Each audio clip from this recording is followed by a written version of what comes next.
Hello बच्चों, आज का से हिंदी से पढ़ेंगे हम पाठ 11 वायु और जीवन।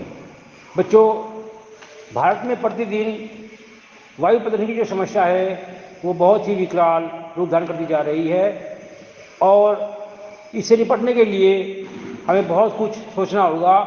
तो बच्चों, इस पाठ में इसी समस्या से निपटने के लिए कुछ बातें की गई हैं, कुछ सुझाव दिए गए हैं कि इसको हम कैसे इसका समाधान ढूंढ सकते हैं। तो बच्चों, जो वायु है हमारी, वो सभी प्राणियों के लिए, जीवों के लिए बहुत जरूरी होती है, क्योंकि बिना इसके हम एक पल भी जीवित नहीं रह सकते। केवल मनुष्य ही नहीं, पशु पक्षी पेड़ पौधे भी सांस लेते हैं, उन्हें भी सांस लेने के लिए निरंतर ऑक्सीजन की जरूरत पड़ती है। तो बच्चों, मनुष्य को स्वस्थ रहने के लिए शुद्ध वायु की आवश्यकता होती है, और शुद्ध वायु उसे कहते हैं जिसमें विभिन्न प्रकार की गैस एक संतुलित और निश्चित मात्रा में पाई जाती हैं। ये जो गैस है, ये हमारे शरीर की रक्त की सफाई करती है, हमें सांस लेने में सहयोग करती है और हमारे सभी अंगों को ये क्रियाशील बनाती है। इसके साथ ही साथ ये हमारी शारीरिक वृद्धि में जहाँ सहायता करती है, वहीं विषाणु एवं जीवाणु रहित रहकर विभिन्न प्रकार की बीमारियों से भी हमको बचाती है। तो बच्चों, अगर मनुष्य इसके बारे में ध्यान नहीं देगा तो आने वाले कुछ समय में यह स्थिति बहुत ही भयावह हो जाएगी, क्योंकि निरंतर हम देखते हैं कि ये प्रदूषण, वायु प्रदूषण की जो समस्या है वो निरंतर खराब होती जा रही है। तो इसके लिए बच्चों, आपने देखा होगा कि अगर कोई अंगीठी है जिसमें हम कोयला जलाते हैं या चूल्हे में लकड़ी जलाते हैं, तो उसमें हम जब पंखे से या किसी और उपाय से हवा करते हैं तो आग जल्दी जल उठती है, क्योंकि उस आग को ऑक्सीजन की मात्रा पर्याप्त मात्रा में मिलती है, जिससे वो तुरंत तेजी से जलने लगती है। जबकि बिना ऑक्सीजन के गैस बुझ जाती है, जो आग होती है बिना ऑक्सीजन गैस के आग होती है वो बुझ जाती है। और इसके लिए हम एक प्रयोग भी कर सकते हैं कि एक मोमबत्ती को जलाकर अगर हम उसको एक गिलास से ढक दें तो हम देखेंगे कि कुछ समय बाद मोमबत्ती अपने आप बुझ गई, क्योंकि उसको गिलास के अंदर जो ऑक्सीजन की मात्रा थी वो मिलनी बंद हो गई।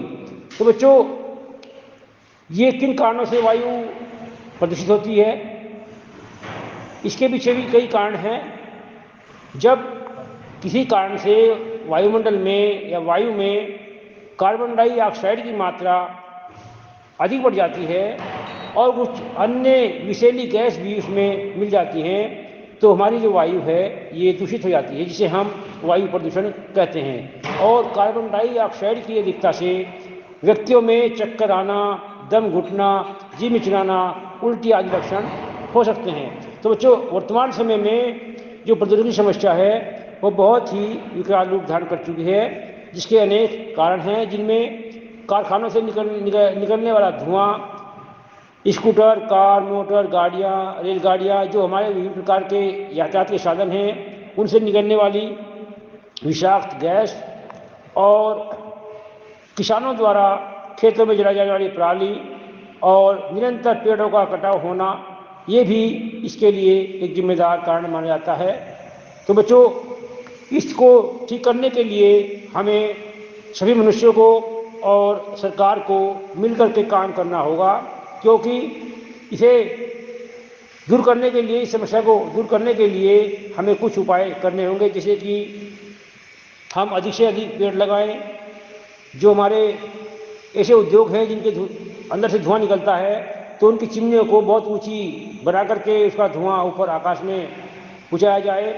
और जो कारखानों के अंदर जो दूषित अवशिष्ट पदार्थ होते हैं, उन्हें रासायनिक क्रियाओं द्वारा हम शुद्ध करके भी इस प्रदूषण को कम कर सकते हैं। कुछ कारखानों में फिल्टर लगाकर शोधन प्रक्रिया के द्वारा भी हम इस प्रक्रिया को थोड़ा हल कर सकते हैं।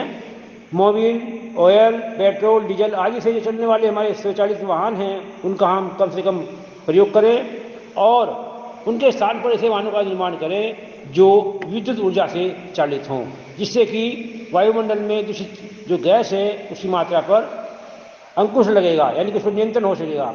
तो बच्चों, दूसरे वायु प्रदूषण को रोकने के लिए हमें एक और भी उपाय करना होगा, और वह है जनसंख्या नियंत्रण, क्योंकि इस सारी समस्या का जो मुख्य कारण है वो बढ़ती हुई देश की जनसंख्या ही है।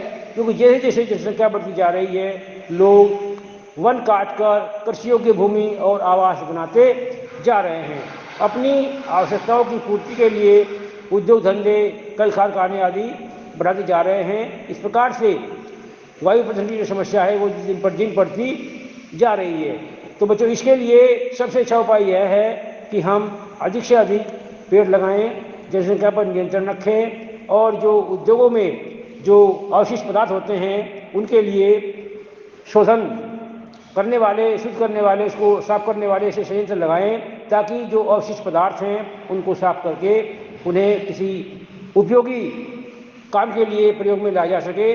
तभी हम और सभी पेड़ पौधे, उन सभी का जीवन जो है वो सुरक्षित रह पाएगा। अन्यथा ये समस्या दिन प्रतिदिन और विकराल होती चली जाएगी।